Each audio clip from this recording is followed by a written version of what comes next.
All right, we all set? All right, welcome everybody to our regular scheduled city council meeting. Today is Tuesday, October 21st, 2025, and it's 6 p.m.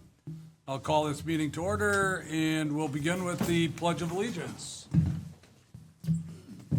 I pledge allegiance to the flag of the United States of America, to the republic for which it stands, one nation, under God, indivisible, with liberty and justice for all. Good thing you know it. I'll help you.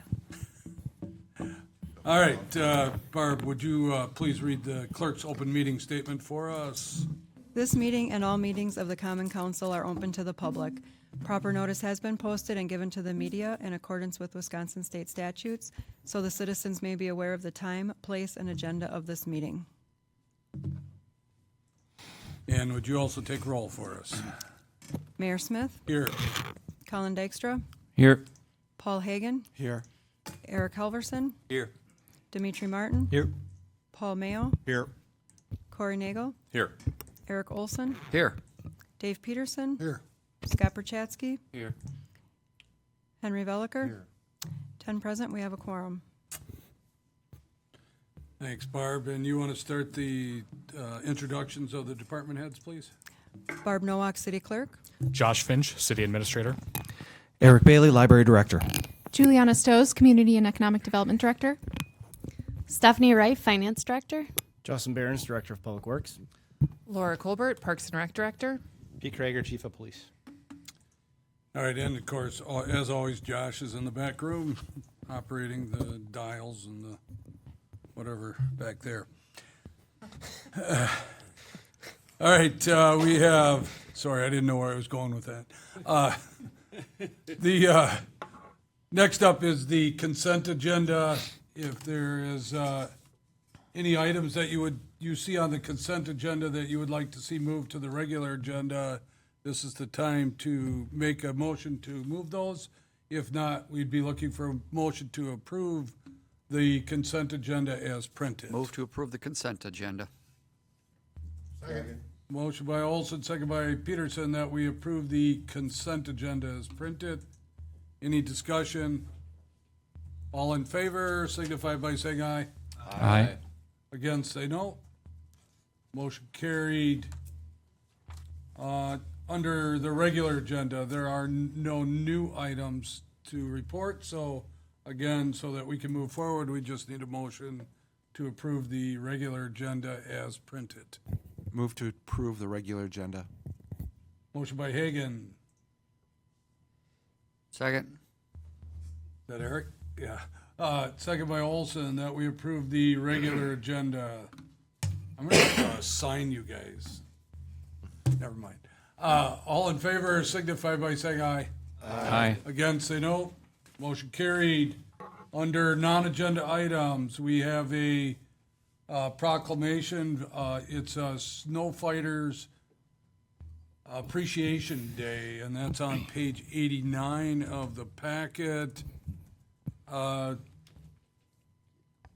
if we adopt this, does it mean we get snow in the next couple days? I'm not sure. Justin, do you want to go ahead and read this? You want me to Or read just- it word for word or say a few things? You can just say a few things. All right. Then Thanks, we'll Mayor. just place it. Yeah. Yeah, so we usually do this before the snow falls to show appreciation to our professionals, but also to raise awareness in the community. We have our staff, Public Works, Park and Rec is also involved. Police is also involved that night, helping with monitoring the streets. Community Economic Development with the code enforcement, and all of this is just to bring awareness that there's thousands of people out there doing this work, and it's to provide safety to the public. So we try to time up every snow event so that the roads are clear by 6 a.m., which means a safe route to work or to school or whatever. So like usual, we had our lunch meeting today with the group, including many others within the city here. Went over a bunch of items such as safety, new roads. So we are growing. So those 43 miles that are in the proclamation is getting a little bigger with some of our newer developments. So I guess the point is to show appreciation to our guys who have a dedication any time of the day or night, and then just to raise awareness to the people out there that we are providing the service. If you see a snowplow, try to go around or stay behind them safely. And just to, I guess, thank council for giving me a few minutes to say these words about our guys. All right, thanks, Justin. If you haven't had a chance to read the proclamation, go ahead and do that. It's good. We do appreciate what they do for us. Take it for granted sometimes, but we do appreciate that. Thank you. Yep. Next up, we have public input. This is for non-agenda items. If there's anybody who would like to speak to us on a non-agenda item, please step up to the podium, give your name and address, and limit your time to 3 minutes or less. Any public input? Go ahead, Colin. I was just going to note that the Rotary Club posted something recently that we might want to take note of. One of our fellow members organized some people, Henry organized some people relative to the, it seemed like, or at least you were part of it, to build a walkway, a deck for somebody as part of I a... won't take credit for that. I was there and participating. Certainly you were part of it, though, and those things are cool to see that that so many members of the community do things to help other people in the community, and one of them happens to be Henry. So I wanted to make note of that. Thanks, Henry. Yeah, Colin, thank you. Thanks. Henry, thank you. Any other public input? All right, under community and department head reports, we have Waupaca Area Arts and Cultural Network, and Ian is here tonight. So, Ian, you want to just introduce yourself? Yes, I'm Ian Teal, and I'm the executive director of the Waupaca Arts Organization, also known as Waupaca Arts. Waupaca Arts owns and operates the Gerald Opera House in Waupaca, which it purchased in 2007. And thank you for allowing us to take the time to be here today in front of your council. Waupaca Arts is a member of the Waupaca Area Arts and Culture Network that is a result of the Waupaca Cultural Plan that was initiated in 2018. I'm here today representing the Waupaca Area Arts and Culture Network, and we want to thank the council for their continued support of the arts in our communities. Waupaca is a much smaller community than Waupaca, and we're very pleased with the support that we have had from the Waupaca area. This past January, we hosted the Waupaca Community Theater at the Gerald for their production of The Kids Left, The Dog Died, Now What? And we're going to be having them back next winter for their production of The Odd Couple, the female version. In September, we produced a show, A Talent for Murder, 1979 at the Gerald, and this was our second year for the event. And it featured lots of talent from Waupaca, as well as from Waupaca and the Fox Valley. Our next event is the Waupaca International Film Festival, November 12th to 15th, now in its 15th year. And we will be hosting our visiting filmmakers in Waupaca, as there's nowhere to host them in Waupaca. We use the Green Fountain Inn as well as Airbnbs and hotels to host our filmmakers. This year we're going to be showing 49 films around the world, with many films with Wisconsin connections. This past year, we made a film with the Waupaca High School students serving as both cast and crew. The kids also helped us develop the story. The film, Shooting Stars, will be screened at our festival on Saturday, November 15th. Waupaca Arts encourages youth to participate in our core mission, making new works in theater and film. We believe it is good for the community to have members that want to be part of writing, acting in, and producing America's entertainment. We are grateful for the support that Waupaca provides in so many ways. We greatly appreciate the time and consideration that this council has taken to provide platforms and support for all the artistic endeavors in our communities. Thanks again for your time, and if anyone has any questions, I'll be glad to take them. Anybody have any comments or questions? You really should go to it. It's fun. The film festival? Yeah. It's a slog, 4 days. Well, you don't have to I go can't go every day. all 4 days, but I go for the good stuff. I would consider it good. It's all good. But it's fun, and it's very I don't know affordable. what that means either. And at the break, you have the tavern Oh, right I in do the know corner what it there you can always go to. Yeah, we have a full bar and a restaurant as well. We serve food there. We have a restaurant license. Thank you for, All right, thank you again. Thanks, Ian. Pack Area Fire Department report, that's Jake Waller's report. That's on page 90, starts on page 90. And then we're gonna do kind of an abbreviated version of department head reports here tonight. So we're gonna just try and get the highlights here. That's going to happen in the next, until our next meeting here. Okay? All So, right. Eric, you want to start?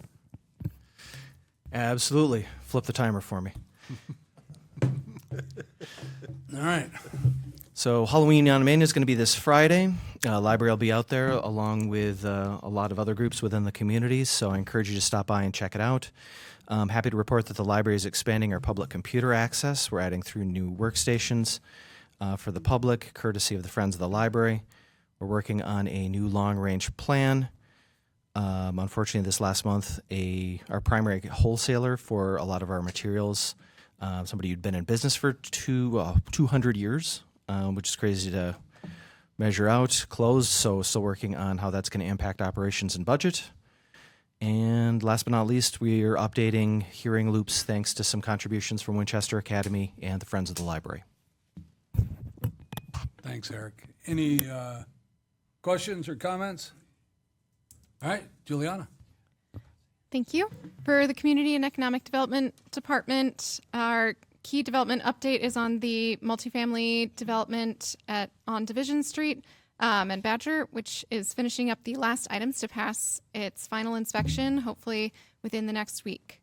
In other key news, we submitted a proposal to the Wisconsin Economic Development Corporation for a grant, the Small Business Development Grant, which we proposed a project that would allow for commercial operations within the city limits to apply for facade improvements and other similar improvements to their exteriors to improve their curb appeal and draw in more foot traffic.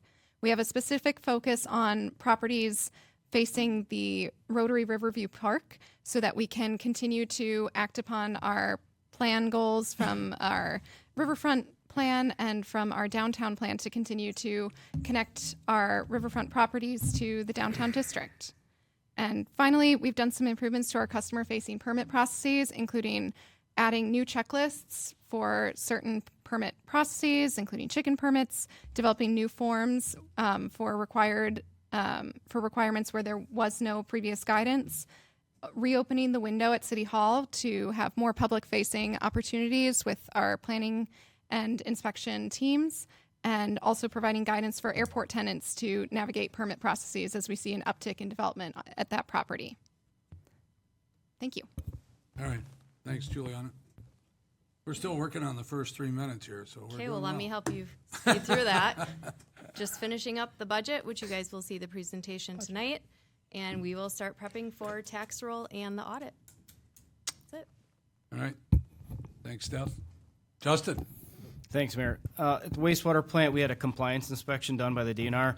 This is just routine as we received a new basin engineer, or just a new person in the seat that we have to communicate with. But we got a report out of it, and it did provide some insight on our future permit renewal. So we're currently on our old permit. We expect the renewal to happen in about a year. And some of the things that we have had concerns about we expect to come down the pipe, such as phosphorus compliance and our sludge treatment. So these are things that are going to most likely increase our expenses there. So we've been thinking about this and planning it for quite some time. So obviously we'll work to try to mitigate those expenses as much as we can as the new permits comes rolling out. The airport sewer lift station is up and running finally. We're still working through a few small minor punch list items and paperwork, but the lift station is operational and working. As far as development out there, so if I can steal a little bit from CED, there is development going on with the one industrial out to the west of the lift station, but we have reports of new hangars being put up and new possibly coming on the way. So we're already looking at plans of extending into the airport, which is something I think I might bring to the Water and Sewer Utility Board maybe before the end of the year here. So, street side, if you haven't noticed, Elm Street is open. Holbeck's still closed. We did get the railroad permit, and we're going to be back at it probably next week, getting that line installed and then getting Holbeck paved up before winter shutdown here. Unfortunately, on our street side, we had truck number 102 unexpectedly blow an engine. We're not ready for this. We had planned to replace a truck in a few years, so we're looking at how we can replace that. Probably won't be this year, but maybe come back sometime January or later to come up with a proposal on how we can replace that truck. Obviously, we'd like to get through the end of the year and see where our budgets are at and where our capital's at, and then maybe look to replace that early in 2026. On the water side, about a month ago, we received a high total bacteria sample. So it's just a single sample, but we followed up with corrective active and worked with the DNR on what we had to do. We followed up with a bunch of flushing, more chemical treatment, and a lot of extra samples. And it was just the one. So we did some investigation after that and found that we had a bad chemical feed pump at well 5 that may have been contributing to the issue. We fixed that, and ever since that one minor issue, everything's been fine ever since. So, also on the water side, so we're looking at our lead service line program in the future. By the end of the month, I'm going to be submitting a intent to apply to the Safe Drinking Water Loan Program. And we'll see where we stand as far as trying to remove all of our lines. I've mentioned before with the update or upcoming lead and copper ruling that's about to, I guess, pass in about a year, we'll be then required to replace all our lines in 10 years. So we're looking at funding mechanisms on how to get this out and replaced way more efficiently than trying to do a 10-year schedule. Facility side, we did a dead tree review, so we sent out a number of letters, so you may be seeing some of those come to your mailboxes. Even older persons got them, so this is just throughout the city. Any tree that's dead, dying, or a nuisance was on the list, and it is, again, for public safety and the safety of the urban forest. So we're working through that, trying to get some compliance. And then finally, I'd like to note I'm working on something to get a carbon forest at wells 5 and 6. This will probably be on a council agenda here in the near future. Give you kind of a heads up now because it'll be a pretty big packet. But basically what we're looking to do is plant over 23,000 trees at the well site and then register that land as a carbon forest, and then we'll get carbon credits for it, and then we'll be able to sell those carbon credits. So working with the Waupaca Foundry on an agreement. So what would be coming forward would be that agreement with the foundry that when we receive those carbon credits, they would buy them. Certainly there's a lot more to it than that, but that's a heads up. So when you see that in the packet, be ready to talk about trees. So that's it. All right. Thanks, Justin. Comments, questions? Laura, you're up. Thanks, Mayor. You can find my report on page 30.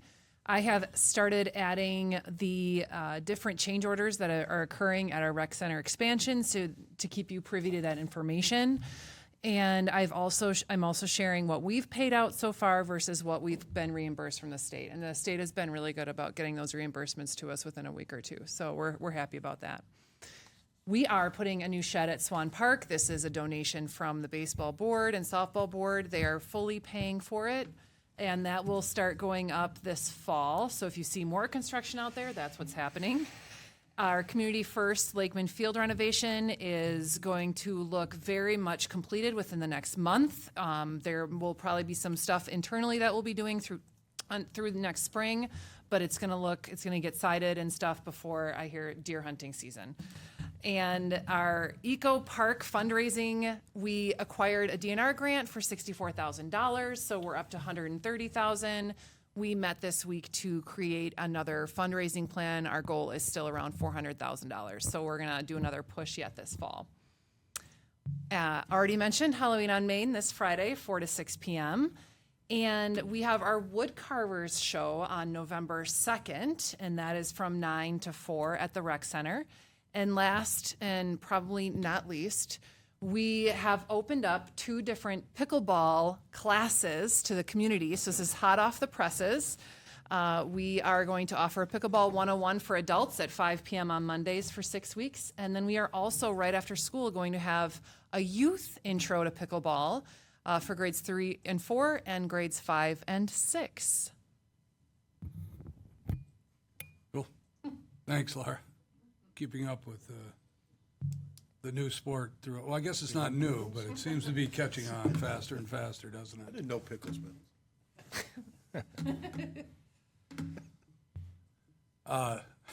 Pete, hurry up before that I, resonates. the two next to me took a long time, so I'm going to take my time too, Mayor. I hope you're all right with that. Yep. My memo can be found on page 42 of the packet. Month of September, we responded to 593 calls for service. 84 traffic stops were conducted, which resulted in 54 citations, 24 warnings. We had 16 criminal charges referred to the district attorney's office. All of our squads that had been approved as part of the current capital expenditure process have been outfitted. Are currently at the PD. Unfortunately, we've had experiencing some electrical issues with one of our new squads that has less than 700 miles on it. So working with Ford, the squad outfitter, and Axon, our dash cam system, to diagnose that problem and address it. And still working through that, but obviously wanted the council to be aware of that. We assisted Waupaca County with a search warrant on Double Q recently, which resulted in drug paraphernalia being found. This address was pretty much in throwing stones from the city, throwing stone away from the city. Arrests were made. Child Protection Services was also involved. Also we're part of those Central Wisconsin Drug Task Force. And we assisted with a drug investigation in a neighboring county that resulted in just over 400 grams of methamphetamine and 0.5 grams of fentanyl being seized. And then finally, more drug investigations. This one within the city. Officers were able to take possession of a vehicle that was involved in some methamphetamine trafficking. The vehicle was signed over to our department and because it was involved in the commission of a felony, and we will be auctioning off that vehicle at some point on the Wisconsin Surplus online auction. Officer Stadinsky successfully completed the drone pilot certification. With this addition, we'll have a pilot working the night shift, and it's been our goal to add additional pilots to increase our coverage and response time for when a drone is needed. We will be participating in the drug take back event on October 25th. It's a national event from 10 to 2 at the PD. Again, this is an effort to reduce the number of medications that are dumped in the garbage or down the drain. So check out our Facebook page for more information, or you can go to doseofrealitywisconsin.gov for additional information on the requirements for that event. Trick-or-treating, October 31st, 5 to 7, at the request of some community members in the Timber Drive, Swan Park area. We are going to temporarily have no parking signs on one side of the street to mitigate some of the concerns of pedestrian traffic, because obviously there's no sidewalks in that neighborhood.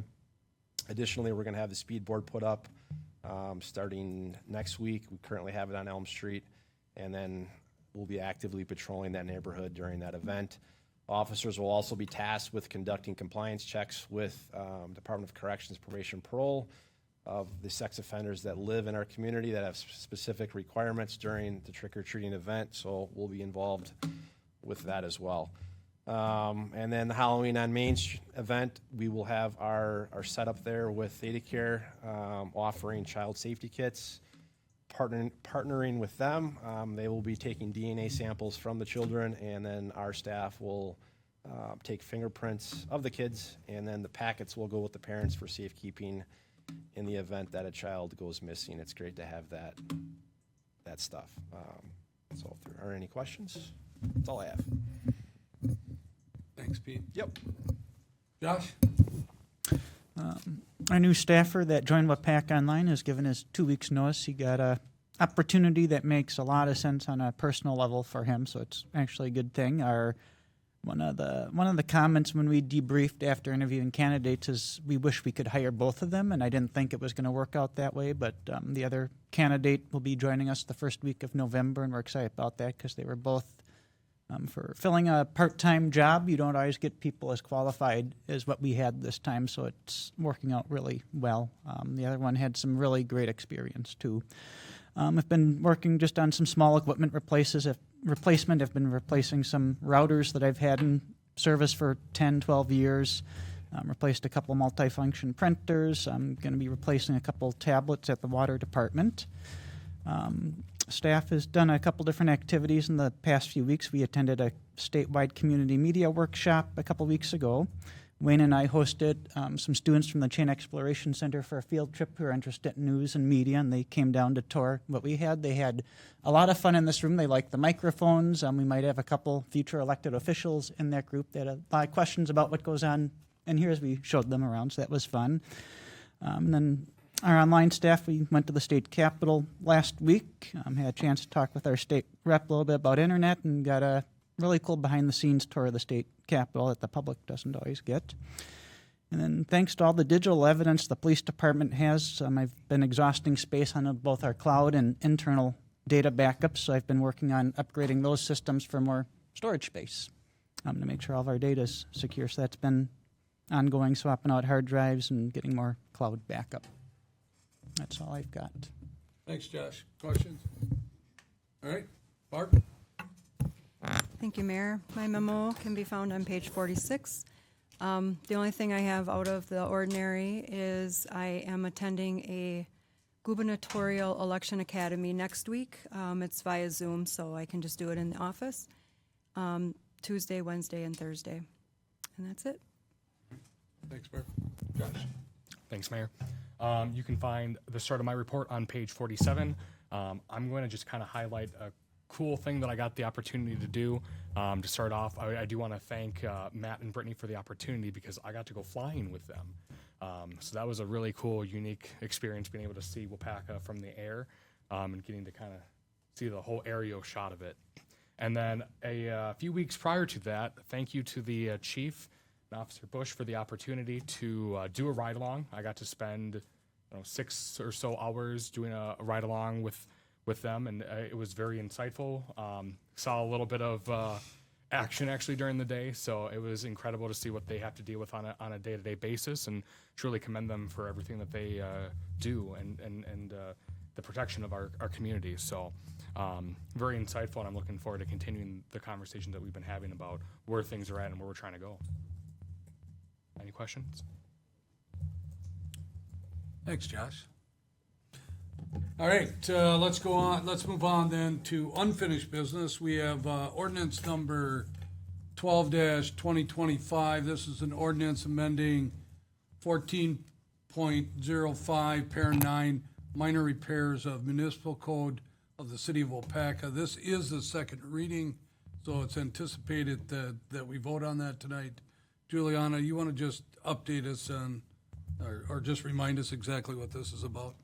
Yes, this is updating the minor repairs clause of the building code, which will be raising the limit for the building inspector to issue waivers for minor repairs or alterations that are otherwise not touching elements that are covered by the building code. So as you can see in this clause, there are still a number of requirements where if a project is under $2,500, such as if it affects exits, if it affects the fire safety of a building, then even if the project cost is under $2,500, they still need to come and get a building permit through our office.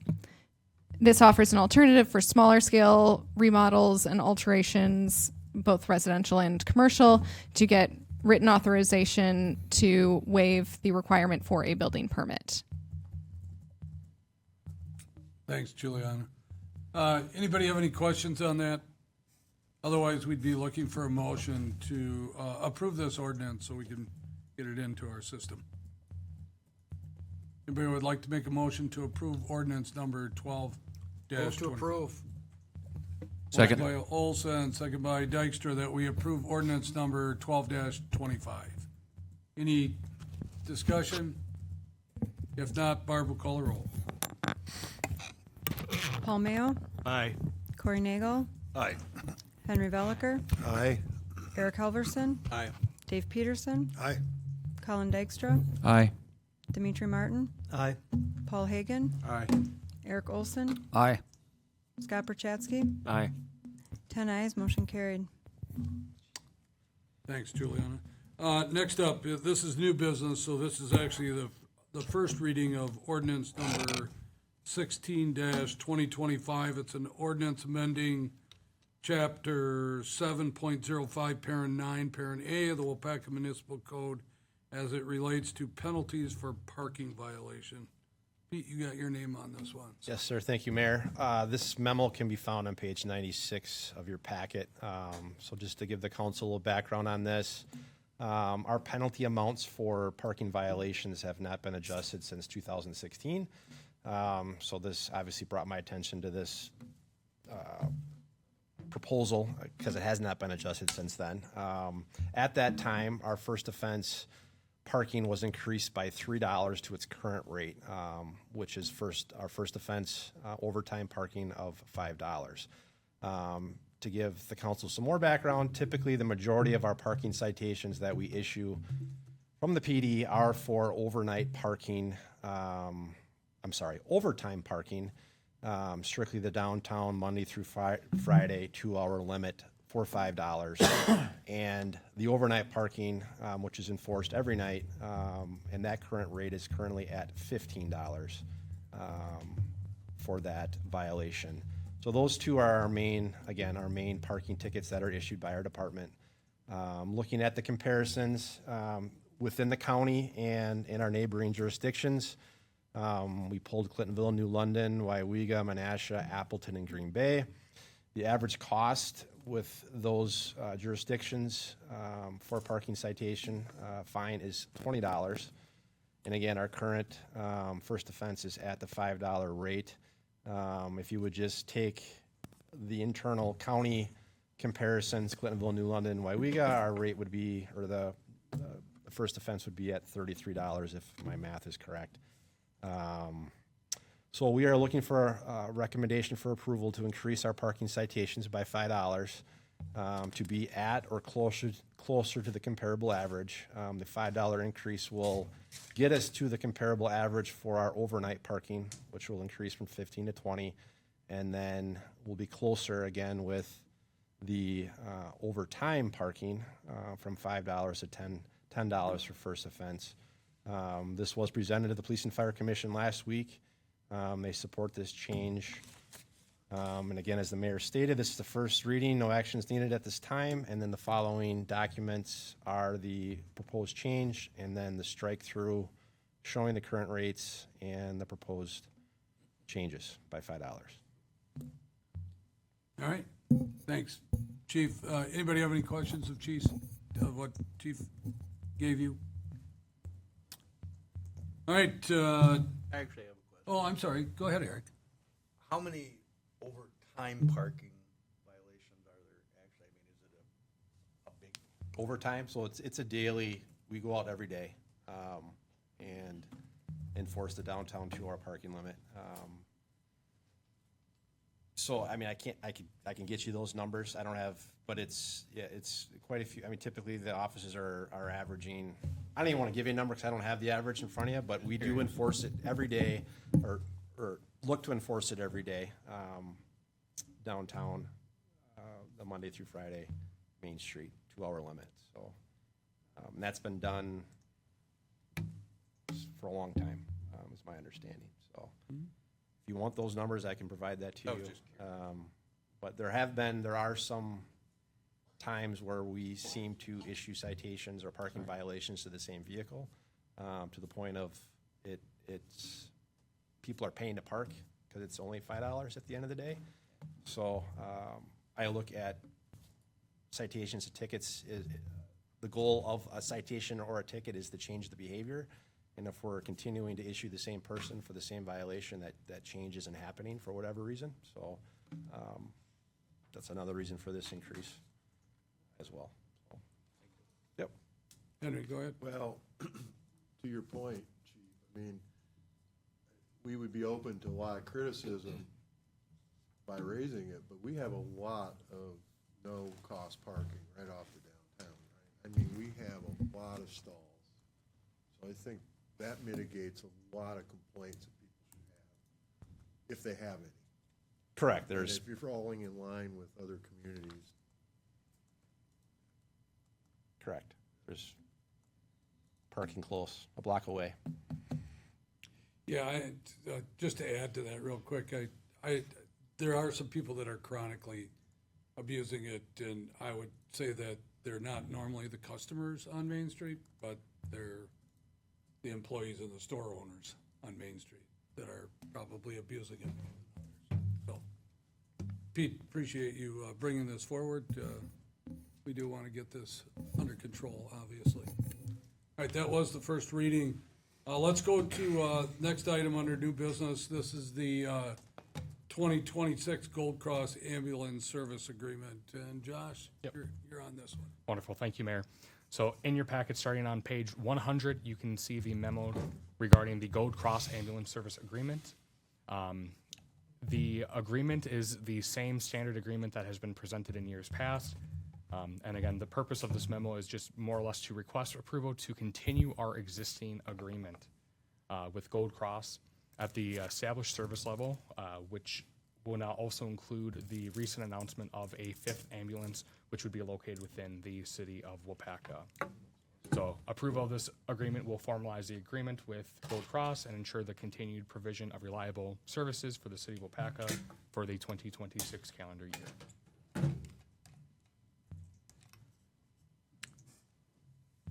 Thank you, Josh. Anybody have any questions? On page 108, you can see which each one of the municipalities of what their subsidy is, if you're interested to see what the city's subsidy is versus the others that are in that consortium.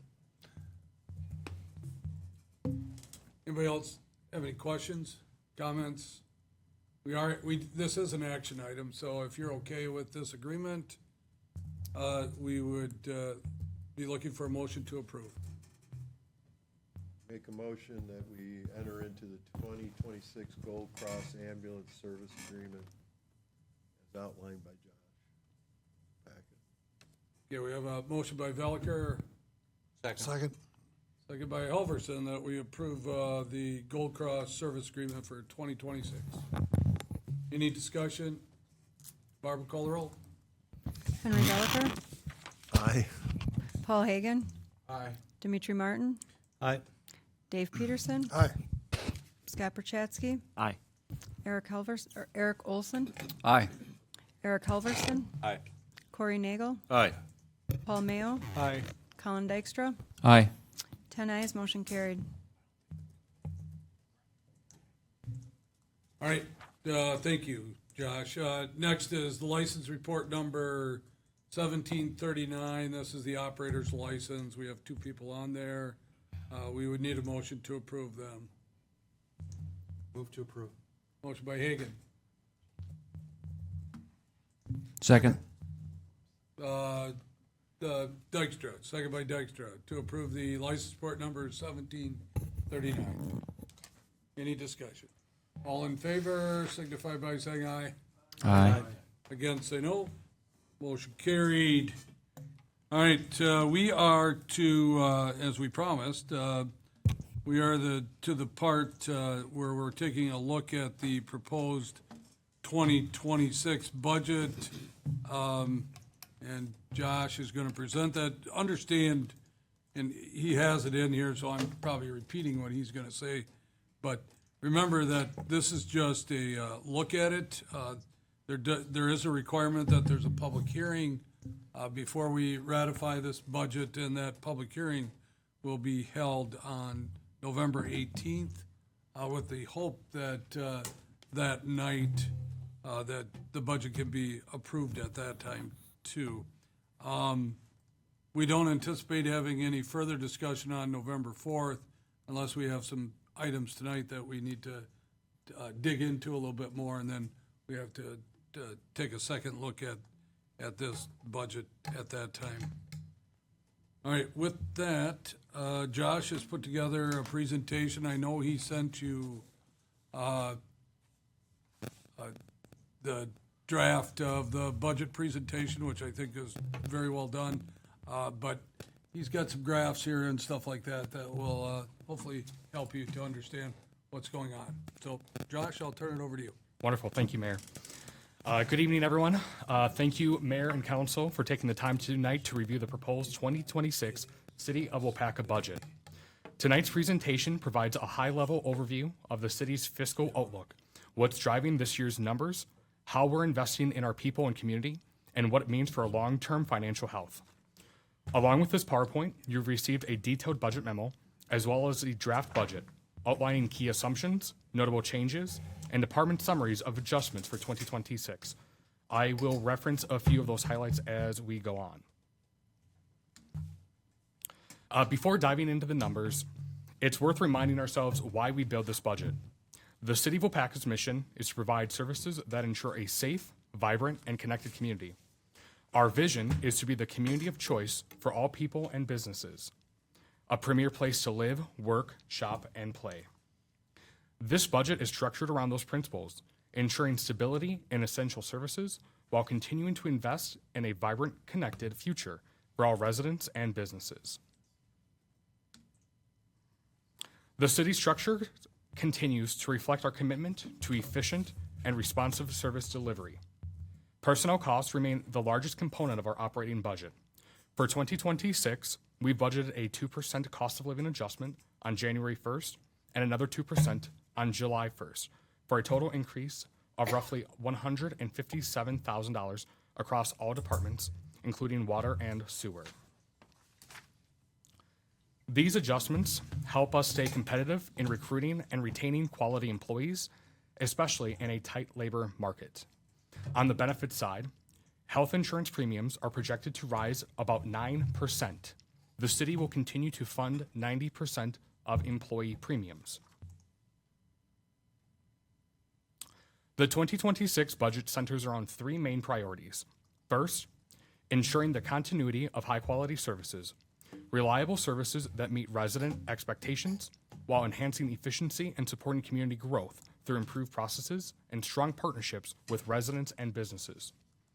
Second, investing in infrastructure through our capital improvement plan to maintain and upgrade streets, utilities, and public facilities.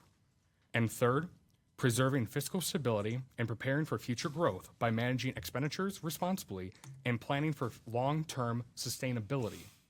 Together, these priorities position Waupaca to remain strong, resilient, and forward-looking into 2026 and beyond. A number of factors influence the development of the 2026 budget. First, ongoing shared revenue and levy limit continue to constrain local flexibility, even as service demands grow. Second, participation in the expenditure restraint incentive program encourages conservative budgeting but limits how quickly we can respond to rising costs. Third, inflationary increases in materials and capital projects continue to drive up construction and maintenance costs citywide. Fourth, personnel and health insurance costs increase remain important, particularly as we work to stay competitive in our current labor market. And finally, equipment and maintenance needs continue to rise as we balance aging infrastructure with growing service expectations. All of these factors together shape the framework for the 26 budget and reinforce the importance of careful, long-term financial planning. Our ability to increase the property tax levy is directly tied to the net new construction. For 2026, net new construction came in at 1.24%, resulting in a net levy increase potential of $61,600 or 1.49%. While modest, this is an encouraging indicator of steady growth and development in the city. Sustained investment in housing and business development will be critical for maintaining healthy revenue growth in future years. As you can see, the city net new construction average 1.49%. The county average net new construction is 1.13%. Overall, general fund revenues are projected to increase by about $518,000 for 2026. The major drivers of that include state aid, up $166,892, approximately 7.61%, largely reflecting shared revenue reforms. Property tax and levy and personal property aid, up approximately $61,600, 1.49%. And then building permits up approximately $190,000, supported by ongoing development activity. Together, these sources account for the majority of revenue growth for the coming year. On the expense side, increases are largely tied to personnel adjustments and inflationary costs. Cost of living adjustments and health insurance contributions account for the largest single increase. Department heads have again done a tremendous job identifying efficiencies and maintaining service levels despite rising operational costs. This year's budget balances those internal pressures while avoiding reductions in core programming or staffing. The 2026 general fund remains balanced, while with revenues and expenditures aligned. The increase in revenues allows us to sustain vital civil city services, maintain employee compensation, and respond to inflation, all without compromising long-term stability. In short, this budget positions us to continue delivering on our mission while planning responsibly for the future. I'll give you guys just a quick minute if you'd like to observe this slide.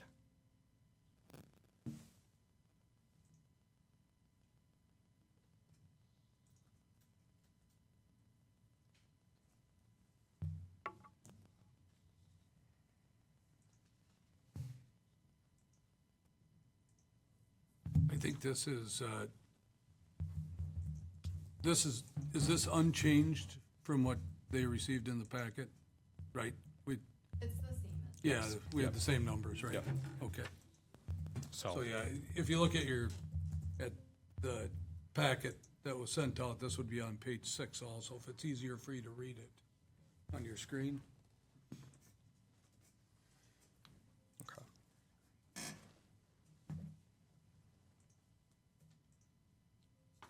Eric, Yes, sir. I think it's pretty significant that we can absorb a 6% increase in operations without a tax increase. That's what staff's proposing, right? Increased aids, and other increases, building permits. Am I characterizing that properly? Well, there is a tax increase, there's a small tax increase. Did I miss that Mill part? rate, yeah, the Oh, I'm mill sorry, rate's I'm ahead of myself. proposed to be 782. 782, and it was 771. 771. So Okay. it's about 11 cents, About a 1%. yeah, increase. So just a small increase. Okay. Yep.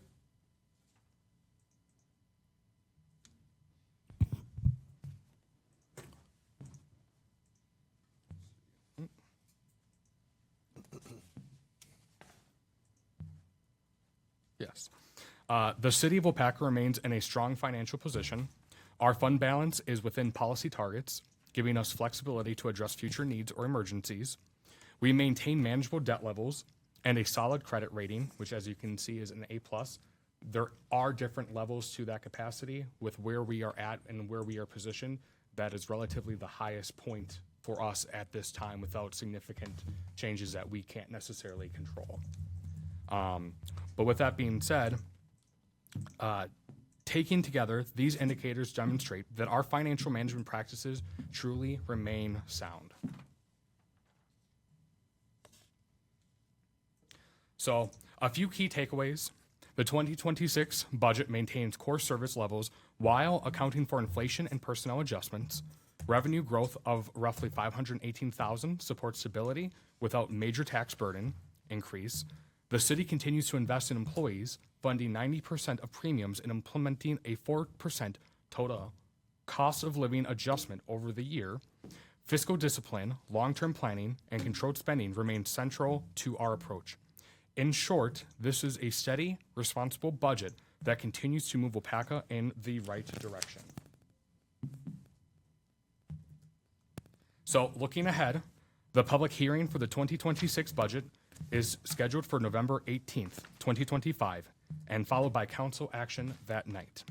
Once adopted, the 2026 budget will guide department operations, investments, and service delivery throughout the coming year. I do want to thank department heads, the finance team led by Stephanie, Mayor Smith, and the council for their time tonight and input, working together to shaping this proposal. With that, I will open up for any questions or discussion. Scott, go ahead. Josh, just referring to the general fund balance, your memo said we're probably anticipated to be 36.4%. What's the trigger point where that gets so large that we start using it? You know what I mean? I know it's for emergencies, but is there a point where if it goes to 50%, is there some kind of logic behind that or not? Or are we just gonna let it build up? So, you mind? Yeah, no, Steph, do you want to explain what the auditors had said on that? This might help.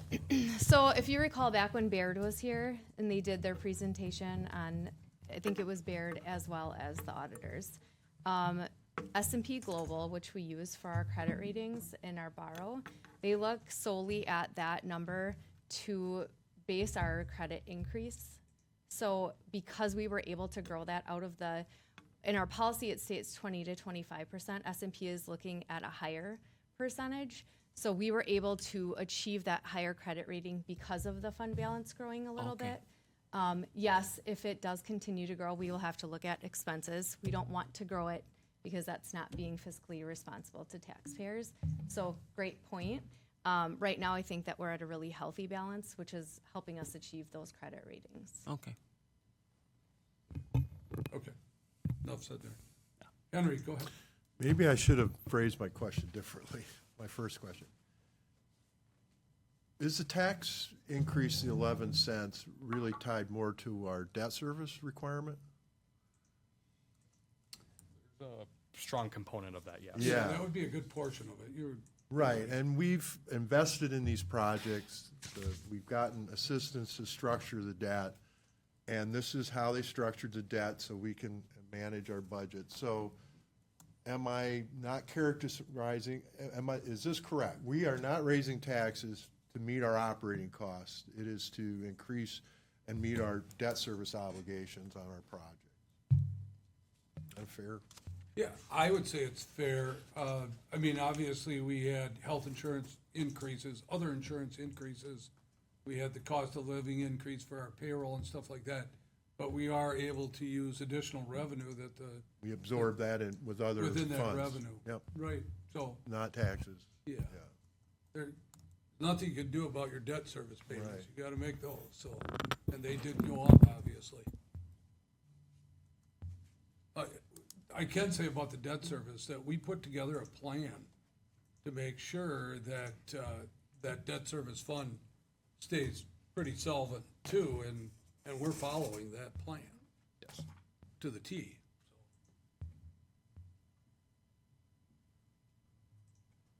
All right, anybody else? Dave, go ahead. I'm not sure what difference this makes, but my curiosity, a 2% raise in January over what it is now, and then a 2% raise in July. Is that what it is now, or over what it was and what it will be with the other 2%? So it's like 4.5%? See what I'm trying to say?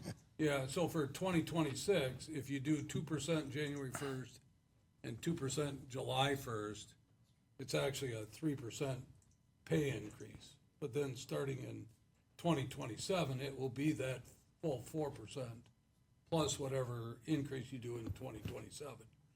We did the 2 and 2 because that's what we negotiated with our police union. So we're staying on the same path that we did with our police department.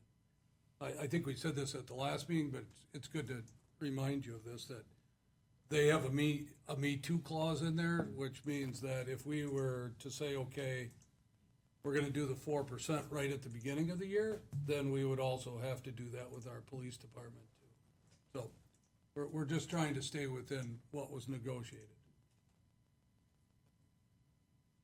Henry, go ahead. The position in community and economic development is not in this new draft. The building inspector position is, but the other position is not. I see just 2 positions addressed in your memo. The other position is an intern position, and due to some planning, there are some opportunities that we can pursue to find outside funding in terms of matching opportunities to help with funding that internship position. Okay, so you're not seeking new money or anything for that position. There It's would in be the budget. There would be, I think, 575,000 approximately. That would be under part-time. That would be potentially 7,500. Thank you. 7,500. That would be earmarked to be a matching portion for an internship opportunity. So from the personnel presentation that we had at last Tuesday's meeting, the request is that $7,500 plus the building inspector position. Yeah, okay, so it's a Those little would be- different than what Little we different. talked. Okay, So those are Thank the you. only two. Yep. Other questions, comments? Eric, go ahead. And I've got one. You'll have to Sorry, excuse me. sorry, I'm Corey. Yeah, that's fine. Kind of in the middle of two budgets going on here, and I thought I had read something. How are we addressing? We had a public hearing with our taxi situation a while back. How is that being addressed for next year? So, I think Steph and Josh can probably answer it better, but I can tell you, I asked that same question today to make sure, but the $10,000 that we normally budget is still in there for this year's budget. We're not even sure we'll need that. But Steph, you want to tell them where the county is? Sure. So the county is currently back out for their RFP. The same committee members for the evaluation team will be assigned to doing those evaluations once back. It is a quicker turnaround just because they had to change a couple things in the RFP. So we're not anticipating anything to be different. We're just waiting for that timeline, I guess, if you will, to close and meet back with them again. And then we'll continue forward with the RFP process and selection process as we had planned. So the plan is still on track to have this countywide taxi in the beginning of the year. So there should not be, there'll be service. The anticipation is that there'll be taxi service. It just won't be through the city of Waupaca, but it will actually be through Waupaca County. Okay. Thank you. Yep. Let me go to Corey here. Yep. Yeah. Two quick questions. I want to go back to the 2 and 2. So if I'm understanding this correctly, every single person that works within a department for the city is getting 4%. Yes. Okay. And the bullet point here, city will continue to provide the same level of services with no eliminations or reductions. So is that meant to be read as everybody's hours of operation will remain the same on January 1st as they are right now? That is the intent, yes. Okay.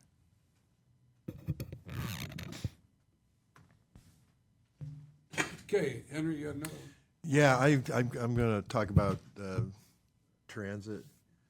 I think there's a consensus that if we need to do something financially, we have some resources that we could potentially address reduction or something. I'm hopeful that this will all work, but our people will be getting a diminished service if we're treated like everybody else in the county. They're going to call in, they're going to have to wait.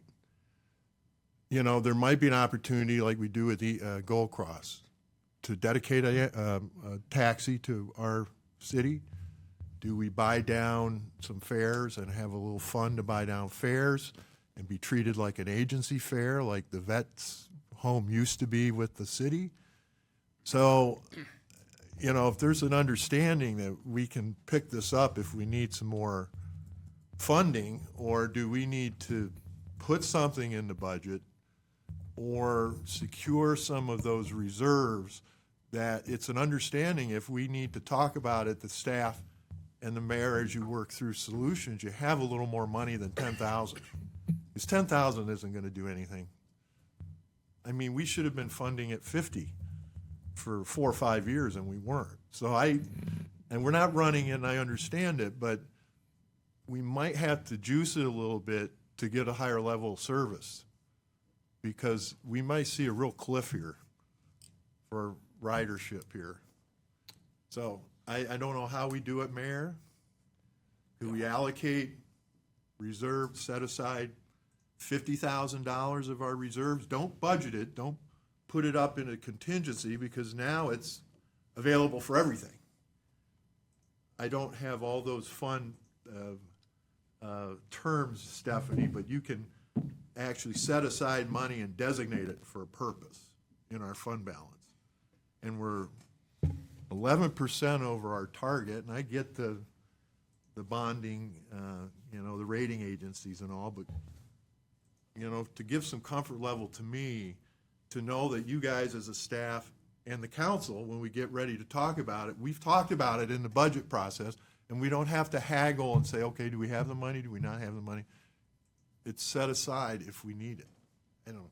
Without giving away our secrets, I would say that we are thinking the same way you are, Henry, that, first of all, you're saying something that we don't know is true. We're hoping that our service is as good as it was before. If it's not, we might be having that discussion a couple months into 2026, but I don't want to make that assumption right away. We do have,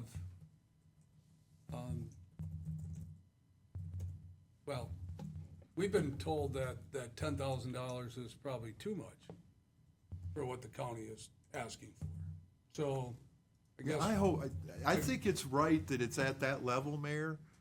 It should be run at the county level. I just think our people are gonna, this is my opinion, and you're right, let's hope for the best, but it's kind of disconcerting when they have to go back out for RFP. You gotta allow we lost 5 weeks in the process. I don't see this coming together by January 1. I think if staff is overly hopeful, but we'll see. Yeah. But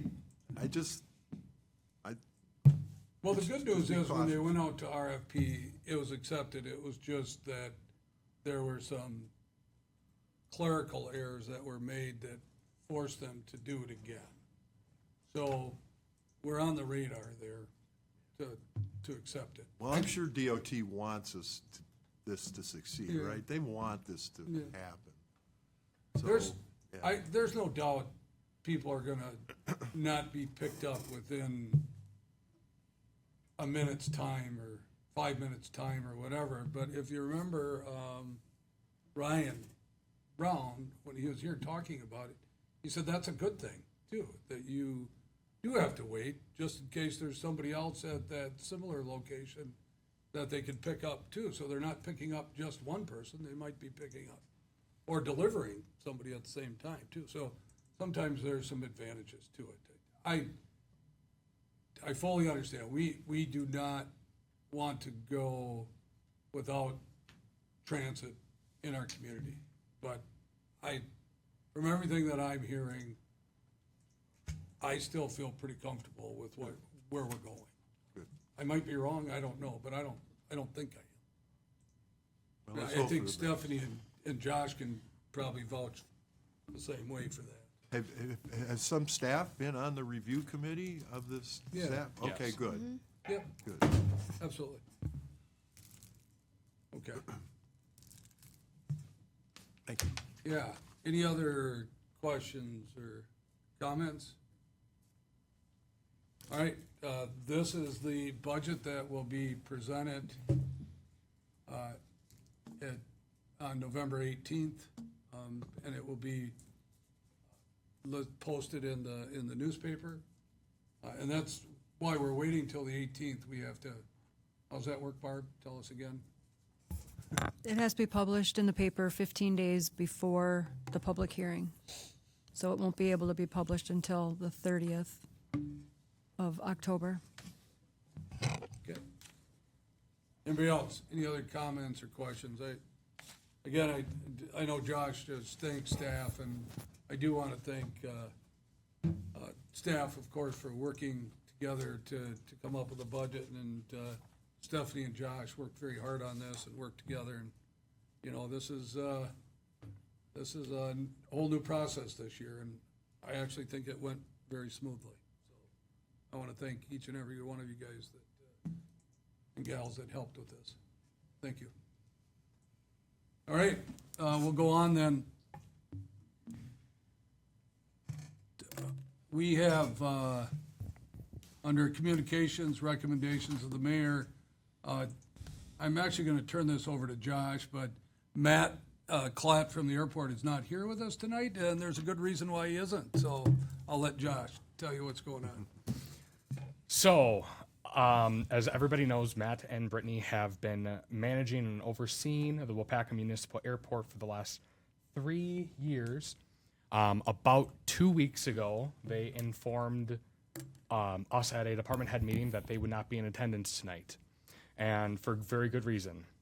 They are at the Wisconsin Airport Management Association conference in La Crosse, and they have been nominated for the People of the Year award. And it was announced this afternoon that Matt and Brittany, as a guiding and remarkable transformation of the facility, have been awarded the People of the Year award for 2025. This is a tremendous honor. I'm going to just quick read a little bit of the blurb that was drafted about them. Once a quiet airport with limited activity, KPCZ, the Waupaca Municipal Airport, now sells more than 50,000 gallons of 100 LL annually and hosts regular events such as fly-ins, pancake breakfasts, trivia nights, and movie screenings. Their leadership has established the airport as a dynamic aviation hub and a valued community destination. Their efforts make Waupaca Municipal Airport a model for innovation, engagement, and growth in general aviation. And I think I speak on behalf of everybody here that this is a tremendous thing for not just us, but truly for them and the dedication that they've been giving. So, round of applause. Yeah, no kidding. Like, they're not here, but I'm sure that Matt is watching us on Facebook Live right now. So, but truly great work and congratulations to them. All right, anybody else have any comments for tonight? All right, happy spooky night. Motion by Hagan, second by Olson, that we adjourn. All in favor, signify by saying aye. Aye. Against, say no. We're adjourned at 7:07 p.m. Have a great night, everybody. Thank you.